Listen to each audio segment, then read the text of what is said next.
Price lord brothers and sisters. இன்னைக்கு நம்ம ஒரு வீடியோ பார்க்க போறோம். என்ன அப்படின்னா, அக்கினி இல்லாத ஆர்வம். இந்த தலைப்புல நம்ம ஒரு வீடியோ வந்து நம்ம பார்க்கலாம்.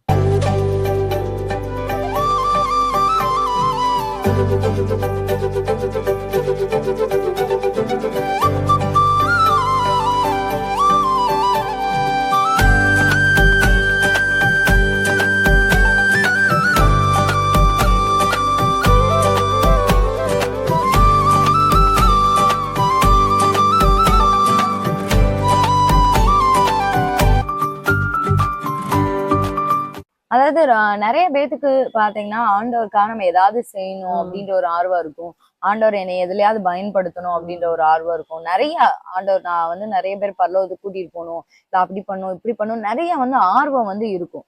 ஆனா வந்து அக்கினி வந்து இருக்காது. இப்ப எனக்கே பாத்தீங்கன்னா, முன்னாடி ஆண்டவர் என்கிட்ட இது எனக்கு பர்சனலா வெளிப்படுத்தின ஒரு காரியம் தான்.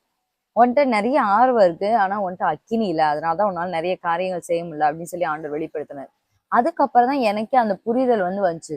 ஓகே, ஆர்வம் மட்டும் ஆண்டவருடைய விஷயத்துல ஆர்வம் மட்டும் பத்தாது, அக்கினி நமக்கு ரொம்ப ரொம்ப முக்கியமா இருக்கு.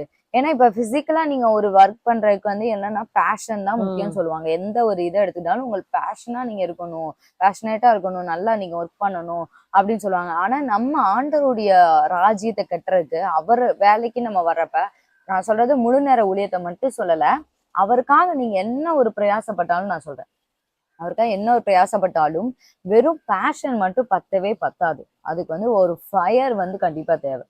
அந்த ஃபயர் ஏன் ஃபயர் ஃபயர் அக்கினி அக்கினி அக்கினா, அந்த அக்கினி வரும்போதுதான் நமக்குள்ள ஒரு பாவத்து மேல ஒரு வெறுப்பு வரும். அது மட்டும் இல்லாம அக்கினி வரும்போதுதான் ஆண்டவருக்காக என்ன வேணாலும் செய்யலாம் அப்படின்ற ஒரு வைராக்கியமும் வரும். அந்த அக்கினி இல்லாத ஆர்வம்ன்றது அது வந்து இருந்தும் வேஸ்ட் தான். அந்த அக்கினி இல்லாத அதை வச்சு நம்மளுடைய லைஃபுக்கோ ஆண்டருடைய சித்தத்தை செய்யறக்கோ பிரயோஜனம் இல்லாத ஒரு விஷயம். நாவனால நம்ம வந்து ஆர்வமா பட நம்ம பேசுறதுக்கும், அத நம்ம ஆக்ஷன்ல வந்து நம்ம அந்த ஃபயரோட நம்ம வந்து ஒவ்வொரு விஷயத்தையும் ஆக்ஷன்ல செய்யறக்கும் வித்தியாசம் இருக்கு. அது மட்டும் இல்லாம ஆர்வத்தோட இப்ப நம்ம ஏதாவது பண்ண முயற்சிக்கலாம், ஆனா தேவ சித்தமே இல்லாம இருக்கும். இல்லன்னா அந்த ஃபயரோட நம்ம பண்ணேன்னு வைங்களேன், அது முடிவுல வந்து ஒரு பெரிய ஒரு அழிவு, நம்ம லைஃப்லயே ஒரு பெரிய அழிவை தான் நமக்கு வந்து கொண்டு வரும். இது நீங்க இது பண்ணலாம். அது எப்படி நம்ம வந்து ஏன் பேஷன் மட்டும் பத்தாதா அப்படின்னு சொல்லிட்டு இருந்தாலும் நம்ம ஒரு உதாரணத்தோட பார்க்கலாம். அந்த உதாரணம் நாங்க சொன்னதுக்கு அப்புறம் உங்களுக்கு புரியும் எதுக்காக வந்து ஆண்டவர் மேல ரொம்ப அக்கினி நமக்கு ரொம்ப தேவை அப்படின்னு சொல்லிட்டு. இப்ப நம்ம வேதத்துல இருந்து நம்ம உதாரணமா பார்க்கலாம். நம்ம வந்து ஃபர்ஸ்ட் நம்ம சாலமோன் ராஜா, சாலமோன் ஞானி, இவங்களை பத்தி நம்ம ஃபர்ஸ்ட் பார்க்க போறோம். சாலமோன் ராஜாக்கு வந்து எல்லாமே இருந்துச்சு. ஒரு ஞானம் இருந்துச்சு, அவருக்கு இல்லாத செல்வாக்கே கிடையாது. அவருக்கு வந்து அவ்வளவு ஒரு செல்வம் இருந்துச்சு, அவருக்கு ஒரு படை பலம், அவர் ஊன்னு சொன்னா செய்யறதுக்கு வந்து அந்த இடத்துல ஆட்கள் இருந்துச்சு. அவருக்கும் ஆண்டவருக்காக வந்து நிறைய செய்யணும். ஏன்னா தேவாலயத்தை கட்டினது வந்து சாலமோன் ராஜா தான். அவருக்கு நிறைய ஆர்வமா இருந்து அழகழகா ஒன்னொன்னா பார்த்து நம்ம படிச்சு பார்த்தோம்னா தெரியும். ஒன்னொன்னா பார்த்து ரொம்ப அழகாதான் அவர் வந்து அந்த ஆலயத்தையும் கட்டி முடிச்சாரு. ஆனா அவருடைய வாழ்க்கையில நம்ம பார்த்தோம் அப்படின்னா, அவருக்கு அந்த ஆண்டருக்கா நம்ம செய்யணும், ஆலயத்தை நம்ம கட்டணும் அப்படிங்கிற ஒரு ஆர்வம் இருந்துச்சே ஒழியா அவருக்கு வந்து அந்த ஃபயர் கிடையாது. ஆனா நம்ம 1 ராஜாக்கள் 11ஆம் அதிகாரம் 1-10 வரைக்குமே நம்ம படிச்சு பார்த்தாலும் தெரியும். சாலமோனுடைய ராஜாவுடைய வாழ்க்கையை நம்ம பார்க்கலாம். அவர் ஆண்டவர் அவருக்கு என்னென்ன பண்ணாரு, இவர் எப்படி இருந்தாரு, கடைசி அவருடைய வாழ்க்கை வந்து எப்படி இருந்துச்சு அப்படின்னா, அவருக்கு நல்ல ஆர்வம் இருந்துச்சு எல்லாமே. ஆனா கடைசி பார்த்தோம் அப்படின்னா, அவர் அந்நிய தேவன், அந்த ஃபயர் இல்லாதனால அந்த அந்நிய தேவர்கள் எல்லாமே ஆண்டவர் தான் நல்லா தெரிஞ்சுவேன், அந்த அந்நிய தேவர்கள் அவரை பின்பற்றி நம்ம ஆண்டவரை கனப்படுத்தாம அவர் வந்து அப்படியே போயிட்டார். ஆனா தாவீது ராஜாவுக்குள்ள ஒரு வித்தியாசம் பார்த்தோம் அப்படின்னா, சாலமோன் ராஜா வரி ஒரு சுகமா வாழ்ந்த ஒரு வாழ்க்கை வந்து தாவீது ராஜா கிடையாது. ரொம்ப வந்து ஒரு மேடு பள்ளம் குகை அங்கிட்டு இங்கிட்டு ஓடினது. ஆனா ஒரு நாளுமே தாவீது ராஜா வந்து ஆண்டவர் மேல ஆர்வம் மட்டும் இல்லாம அந்த ஒரு ஃபயர், அந்த ஒரு வெறி இருந்துச்சு. சங்கீதத்துல பார்த்தோம்னா, ஆண்டவரே உங்க பகைக்கிறவர்கள்லாம் முழு பகையா பகைப்பேன், நான் எப்படி பகைக்காம இருப்பேன், எனக்கு வந்து அவங்க பகையாளிதான். அப்பனா என்னன்னா அந்நியர்கள் இந்த மாதிரி இதெல்லாம். இப்ப சாலமோன் ராஜால பார்த்தோம்னா 1 ராஜாக்கள் 11:9 இருக்கு.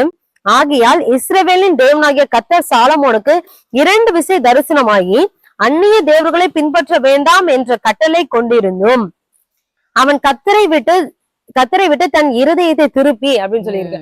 அப்போ இவருக்குலாம் வந்து ஆண்டர் 2 டைம் தரிசனமாய் ஆண்டரே சொல்லியிருக்காரு, அந்நிய தேவர்களை நீ பின்பற்றாதாப்பா அப்படின்னு சொல்லிட்டு. ஆனா அவர் வந்து அதையும் மீறி ஆண்டர் மேல ஆர்வம் இருக்கலாம், ஆண்டர் தான் எல்லாம் தெரிஞ்சுக்கலாம், ஆனாலும் அந்த ஒரு ஃபயர் இல்ல. ஆனா தாவீது ராஜா அப்படி இல்ல. ஏசப்பா ஆண்டருக்கு பிடிக்கலையா, எனக்கும் உங்களுக்கு பகையாளிதான்ப்பா, இவரை மாதிரி அந்நிய தேவருக்கு அவங்களுக்கு வந்து பலிபிட கட்டவோ அவங்க அந்த மனைவிகளை எடுத்துக்குவோ அப்படி இப்படி எல்லாம் வந்து தாவீது ராஜா பண்ணல. இதுதான் வந்து ஒரு முறைதான் வித்தியாசம். தப்பு ஒரு பண்ணாரு, முறை தப்பு அப்பயுமே பண்ணாரு, ரொம்ப விழுந்துட்டு அதுக்கப்புறம் பயங்கரமா மன்னிப்பு கேட்டாரு. ஆண்டவரும் வந்து சும்மாலாம் விடல. ஆண்டவர் அதுக்கும் ஒரு சின்ன தண்டனை கொடுத்தாரு ஆண்டவருமே. அதனால வந்து தாவீது ராஜாவுக்கு வந்து அந்த ஆர்வத்தோட அந்த ஃபயர் அந்த ஒரு இது இருந்துச்சு. சாலமோன் ராஜாவுக்கு வந்து ஆர்வம் மட்டுமே இருந்துச்சு ஒழிய அந்த ஃபயர் இல்ல. இப்படிதான் வந்து நம்மளுடைய வாழ்க்கையிலயும் ஆர்வமும் ஃபயரும் சேர்ந்தா நம்ம என்ன சாதிக்கலாம்ன்றது தெரியும். வெறும் ஆர்வம் மட்டும் இருந்துச்சு அப்படின்னா வந்து என்னைக்காச்சும் ஒரு நாள் நம்ம ஆண்டவருக்காக ஒரு காலத்துல சாலமோன் ராஜா மாதிரி பயங்கரமா செஞ்சிருக்கலாம்.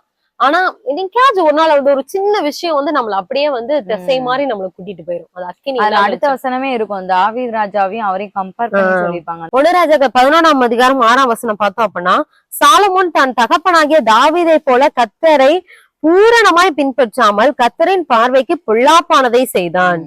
2 பேரையுமே வந்து அந்த இடத்துல கம்பேர் பண்ணியே பைபிள்லே இருக்கு.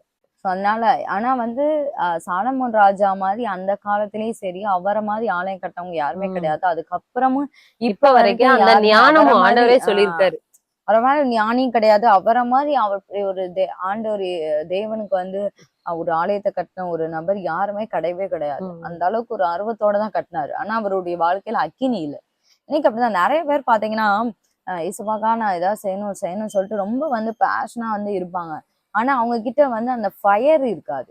அந்த ஃபயர்ன்றதுதான் நமக்கு ரொம்ப ரொம்ப முக்கியம். அந்த ஃபயர் வந்து நமக்கு எதுக்கு தேவை அப்படின்னா, இது வந்து சாலமோன் ராஜா பார்த்தா ஜென்ரலா மக்களுக்கு ஆண்டவர் பார்வைக்கு நிறைய விஷயம் செஞ்சிருக்காரு. ஆனா தன் சொந்த ஆத்மாவுக்கு வந்து அந்த அக்கினி வந்து ரொம்ப முக்கியம். தாவீது ராஜா வந்து அவர் சொந்த ஆத்மாவை அந்த அக்கினி மூலமா காத்துக்கிட்டாரு. இந்த சாலமோன் ராஜாவுக்கு வந்து அந்த அக்கினி இல்லாதனால அவரோட சொந்த ஆத்மாவை காக்க முடியாம வந்து அவருக்கு போயிருச்சு. ரீசெண்டா வந்து இவரை மாதிரியா சாலமோன் ராஜா மாதிரியே ஒரு ஒரு ஒருத்தர் ஒரு பிரதர், சாலமோன் ராஜா மாதிரி இல்ல, இவருடைய அவருடைய வாழ்க்கை சேமா வரும். அதாவது அவர் வந்து இறந்து போனாரு. ஆனா வந்து அவர் ஆலயத்துக்கு உதவி செய்யறதாகட்டும், ஏழை மக்களுக்கு உதவி செய்யறதாகட்டும், இல்ல நிறைய பேருக்கு ஒரு ஹெல்பிங் மைண்ட் வந்து அவருக்கு வந்து தான தர்மமாகட்டும் ரொம்ப செஞ்சவர் தான், ரொம்ப இதானதுதான். ஆனா அந்த இறக்குற நேரங்கள்ல தான் தெரிஞ்சு நிறைய பேர் அரசல் புரசலா பேசினது வந்து அவருடைய பிரைவேட் லைஃப் வந்து இந்த மாதிரி சாலமோன் ராஜா மாதிரி ஒரு ஒரு விபச்சார பாவங்கள், அநேக பெண்கள், ஒய்ஃபை தாண்டி அநேக பெண்களோட தொடர்பு, அதெல்லாம் அப்புறம் தான் வெளிச்சத்துக்கு வந்துச்சு. அது முன்னாடியே இருந்திருக்கு. ஆனா வந்து இறந்ததுக்கு அப்புறம் நிறைய விஷயங்கள் வெளியே வந்துச்சு. அப்பதான் வந்து ஆண்டவர் ஒரு விஷயத்த வெளிப்படுத்தினாரு. அவர் ஆர்வத்தோட தான் செஞ்சாரு. நிறைய வந்து ஆர்வம் இல்லாம ஒரு தேவாலயத்துல நம்ம இது பண்ண முடியாது. ஆண்டருக்கா ஏதோ செய்வோம், ஆண்டர் பிள்ளைகளுக்கா ஹெல்ப் பண்ணவோ, பண உதவி கொடுக்கவோ, எதுவும் பண்ணவோ. ஆனா அக்கினி இல்லைன்னா நம்ம என்னதான் ஆண்டவருக்காக எவ்வளவுதான் பாடுபட்டாலும் என்னதான் செஞ்சாலும் அந்த ஒரு சின்ன ஒரு இச்சைன்ற பாவத்துல விழுந்துடுறாங்க நிறைய பேர். அந்த ஃபயர் அவருக்குள்ள இல்ல. சரி நம்ம ஆண்டவருக்கா இவ்வளவு செய்யறோம், நம்ம ஏன் இந்த ஒரு பாவத்தை நம்ம செய்யணும், இந்த பாவத்தை விட்டு விலகி ஓடுவோமே அப்படின்ற அந்த ஃபயர் இல்லாதனால அது வேஸ்ட்.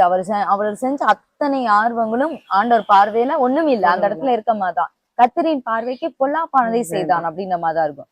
அப்ப அதுதான் நம்ம வெறும் ஆர்வம் மட்டும் இருந்துச்சுன்னா, அக்கினி இல்ல அப்படின்னா கர்த்தரின் பார்வைக்கு அது பொல்லாததான் இருக்கு. இன்னும் நம்ம ஒரு உதாரணம் பார்க்கலாம். இந்த இடத்துல பார்த்தோம் அப்படின்னா ஏசாயா தீர்க்கதரிசி பத்தி தான் சொல்லியிருப்பாங்க. ஏசாயா 6:5, அப்பொழுது நான் ஐயோ அதமானேன், நான் அசுத்த உதடுகள் உள்ள மனுஷன், அசுத்த உதடுகளுள்ள ஜனங்களின் நடுவில் வாசமா இருக்கிறவன், சேனைகளின் கர்த்தராகிய ராஜாவை என் கண்கள் கண்டதே என்றான். அப்பொழுது சேராபீன்களில் ஒருவன் பலிபீடத்திலிருந்து தன் கையிலே பிடித்த குறட்டால் ஒரு நெருப்பு தழலை எடுத்து என்னிடத்தில் பறந்து வந்து அதனால் என் வாயை தொட்டு, இதோ இது உன் உதடுகளை தொட்டதினால் உன் அக்கிரமம் நீங்கி உன் பாவம் நிவர்த்தியானது என்றான். பின்பு யாரை நான் அனுப்புவேன், யார் நமது காரியமாய் போவான் என்று உரைக்கிற ஆண்டவருடைய சத்தத்தை கேட்டேன். அதற்கு நான், இதோ அடியேன் இருக்கிறேன், என்னை அனுப்பும் என்றேன். அப்ப ஆண்டவர் நம்மள ஒரு விஷயத்துக்குள்ள அனுப்புறதுக்கு முன்னாடி அவருக்காக நம்ம ஏதாவது ஒரு விஷயம் செய்யணும் அப்படின்னு நினைச்சோம்னா முதல்ல நமக்கு வந்து ஆண்டவர்கிட்ட இருந்து எதிர்பார்க்கறது வந்து அந்த அக்கினி தான் நமக்கு எதிர்பார்க்கும். என்னைக்கு ஏசாயா தீர்க்கதரிசி வந்து நம்ம நிறைய இடத்துல பாத்துருவோம். ஏசப்பாடைய பிறப்பா சொன்னவர் அவர் தான். அவர் வந்து ரொம்ப ஒரு ஃபேமஸான ஒரு தீர்க்கதரிசி. பயங்கர வாக்குத்தத்தங்கள் நிறைந்த ஒரு புத்தகமும் அதுதான். ஆனா அவரை அனுப்புறதுக்கு முன்னாடியே ஆண்டவர் வந்து அவரை வந்து அக்கினியனால அவரை இது பண்ண வேண்டிய நாவை சுட்டைக்க வேண்டியது ரொம்ப அவசியமா இருந்திருக்கு. அதனாலதான் நம்ம வந்து ஆண்டவருக்கா ஏதோ ஒரு விஷயம் நான் செய்யணும் அப்படின்னு நீ ஆர்வப்பட்டீங்க அப்படின்னா முதல்ல நீங்க கேட்க வேண்டியது, ஆண்டவரே எனக்கு அந்த அக்கினியை தாங்க, இனி அந்த அக்கினினால சுத்திடுங்க, அந்த அக்கினினால எனக்கு ஒரு வைராக்கியத்தை தாங்க, அந்த அக்கினினால் நான் எப்பவுமே நிரம்பி கொண்டே இருக்கணும். அந்த அக்கினி வரும்போது என்ன, பாவம் நீங்கிரும், பாவத்து மேல ஆட்டோமேட்டிக்கா உங்களுக்கு வெறுப்பு வந்துடும். பாவமே வராது, பாவம் உங்களை டச் பண்ணாது. அக்கினி இருக்கும்போது நீங்க வைராக்கியமா ஆண்டவருக்காக நிறைய காரியங்களை செய்ய முடியும். அதனாலதான், ஏன்னா ஆண்டவருடைய வசனம் சொல்லுது, மனுஷன் உலகம் முழுவதையும் ஆதாயப்படுத்திக் கொண்டால் தன் ஜீவனை நஷ்டப்படுத்தினால் அவனுக்கு லாபம் என்ன. அப்ப நீங்க வந்து பேஷனோட நம்ம வந்து ஆர்வம் மட்டும் எனக்கு இருக்கு, நான் உலகம் முழுதும் ஆதாயப்படுத்த போறேன்னு ஆதாயப்படுத்திட்டு நம்ம சொந்த ஆத்மாவை, அந்த அனலுள்ள ஆத்மா அதனாலதான் சொன்னாரு, அனலாயிரு இல்லன்னா குளிராயிரு, ஏதோ ஒண்ணு. ரெண்டு பக்கமும் நான் அங்கிட்டு இங்கிட்டும் அந்த இரு மனம் இங்கிட்டு அங்கிட்டு அங்கிட்டும் அப்படி ஏதோ ஒரு பக்கம் அனல்னா அந்த அனல் அக்கினி ஆண்டவர் நம்மள்ட்ட அததான் எதிர்பார்க்கிறாரு. அந்த அக்கினி இருக்கும்போது மட்டும்தான் ஆண்டவருடைய பரலோகத்துக்கு நம்ம ஆண்டவர்கிட்ட போக முடியும். இல்லன்னா ஆர்வ கோளாறுல இங்க உட்காந்து ஏதாவது பண்ணலாம், ஏதாவது நானும் பண்றேன்ற மாதிரி நம்ம நிறைய பண்ணலாம். ஆனா பரலோக ராஜ்யத்துக்கு நம்ம ஆத்துமா போகுமா, கடைசியில அவர் சித்தத்தை செய்து முடிப்போமா அப்படின்றது வந்து நமக்கு வந்து கேரண்டி கிடையாது. அதனால இன்னைக்கு நம்ம ஒரு சத்தியத்தை நம்ம கேள்விப்பட்டிருக்கோம். இனிமே எப்பயுமே ஆண்டவர்கிட்ட, ஆண்டவரே என்னை எப்பயுமே அக்கினினால மூடிக்கொள்ளுங்க. ஆர்வத்தை விட நம்ம அக்கினினால ரெண்டு சேர்த்தே கூட கேட்டுறணும். ரெண்டு சேரும் போது மட்டும்தான் ஆண்டவருக்காக பெரிய பெரிய காரியங்கள் நம்ம வந்து எழுந்து நம்ம செய்ய முடியும். இந்த வீடியோ உங்களுக்கு ரொம்ப பிரயோஜனமா இருந்திருக்கும் அப்படி நாங்க விசுவாசிக்கிறோம். இனி ஒரு நாட்கள்ல வந்து இதே மாதிரி இன்னும் பிரேயரை கொஞ்சம் மாத்தி ஜூம் பண்ணுங்க. நிச்சயமா ஆண்டவர் வந்து உங்களை அக்கினியினால் நிரப்புவார். இந்த வீடியோ நீங்க அநேகருக்கு ஷேர் பண்ணுங்க. இந்த சத்தியம் தெரியாதவங்களுக்கு பிரயோஜனமா இருக்கும். மீண்டும் உங்களை அடுத்த ஒரு வீடியோல உங்களை சந்திக்கிறோம். கர்த்தர் உங்களை ஆசீர்வதிப்பாராக.